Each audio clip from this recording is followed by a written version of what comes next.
Alat kerja yang ini namanya power supply. Power supply ini buatan sendiri, bekas power supply komputer. Kita pasang konektor-konektor untuk tegangan. Bisa 3,3, 5 volt, 9 volt, 12 volt. Ini dari power supply CPU bisa kita rakit seperti ini. Ini digunakan untuk bisa menggunakan untuk menghidupkan bor buatan sendiri pakai tegangan 12 volt, atau bisa digunakan untuk ngetes IC program, atau bisa untuk gunakan untuk mencoba menghidupkan tip mobil bisa. Kemudian alat yang kedua ini adalah alat test tuner. Anda hidupkan aja dengan listrik, maka alat ini akan berfungsi. Untuk apa alat test tuner? Alat test tuner ini digunakan untuk memastikan apakah tuner televisi rusak atau tidak. Nah, bagaimana caranya? Nah, ini Anda masukkan antena ke lubang colokan antena, kemudian Anda solderkan kabel hitam di ground, kemudian solderkan kabel kuning di pin IF-nya tuner. Jalurnya dilepas dulu, jangan disolder. Nah, kuning itu pasangkan di pin tunernya, pin IF-nya tuner, jalurnya itu. Lalu alat ini hidupkan, sudah dipasang antena, on kan. Silakan Anda putar-putar, maka televisinya sudah dapat nangkep siaran. Kalau sudah dapat nangkep siaran, maka tuner dikatakan rusak. Tapi kalau tidak nangkep siaran, berarti tuner tidak rusak. Tuner televisi tidak rusak. Nah, maka alat ini saya katakan bisa memastikan tuner televisi rusak atau tidak dengan cara memasang kabel tadi. Dengan memutar ini, kalau dapat siaran, maka tuner rusak. Kalau tidak dapat siaran, berarti tuner tidak rusak. Kemudian alat selanjutnya adalah alat tembak tabung. Alat tembak tabung ini juga dimasukkan ke listrik 220. Alat ini nanti bisa berfungsi. Nah, masukkan aja ke listrik, kemudian kabelnya dipasang. Yang kabel kuning dipasang di heaternya tabung, yang kabel merah disolderkan ditaruhkan di G1, yang kabel biru dipasang ke kaki-kaki yang mau ditembak.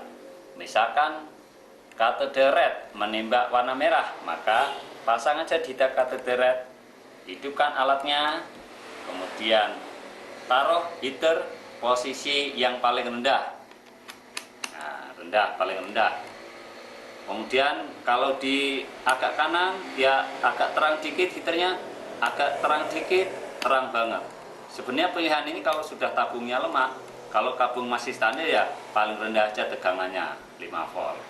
Lalu heater sudah nyala, Anda tinggal pencet tombol merah sekali saja. Dek. Kalau dipencet sekali, dek, maka tabung sudah bisa ditembak, sudah terkena tembakan pakai alat ini. Lalu dicoba, alatnya dilepas, dicoba lagi TV-nya, sudah berhasil atau belum. Kalau belum berhasil, naikkan lagi, kemudian pencet lagi, tas. Kalau sudah bisa, maka selesai menembak tabungnya. Kemudian yang selanjutnya adalah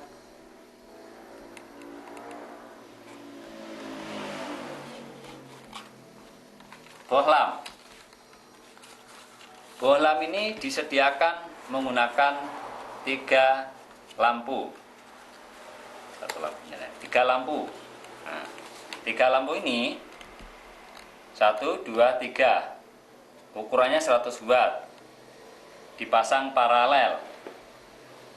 Nanti setelah dipasang paralel, mesin televisi di bagian sekringnya atau fuse-nya dilepas, diganti dengan 2 kabel ini.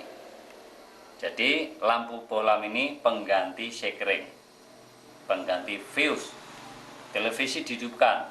Jika lampu bohlamnya nyala terang, berarti bagian power supply ada yang bermasalah. Dengan catatan transistor horizontal dilepas terlebih dahulu, dipasang di sekring atau pengganti fuse. Fuse-nya dilepas, pasang ini solder dua-duanya. TV dipin, kalau dia lampu terang, nyalanya terang 3 lampu, berarti bagian poros supply ada masalah. Kemudian kertas pasir yang kedua. Selanjutnya kertas pasir. Kertas pasir ini digunakan untuk mengulangi atau menghilangkan kerak-kerak pada komponen. Komponen-komponen yang kakinya seperti ini dibersihkan gini supaya dia tidak ada karatnya. Ini gunanya kertas pasir. Kemudian lampu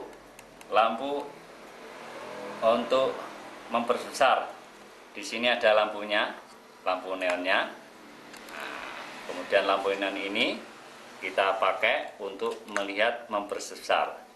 Ini ada kaca pembesarnya, sehingga ketika melihat nilai komponen kondensator dengan bantuan lampu akan lebih terang dan lebih jelas.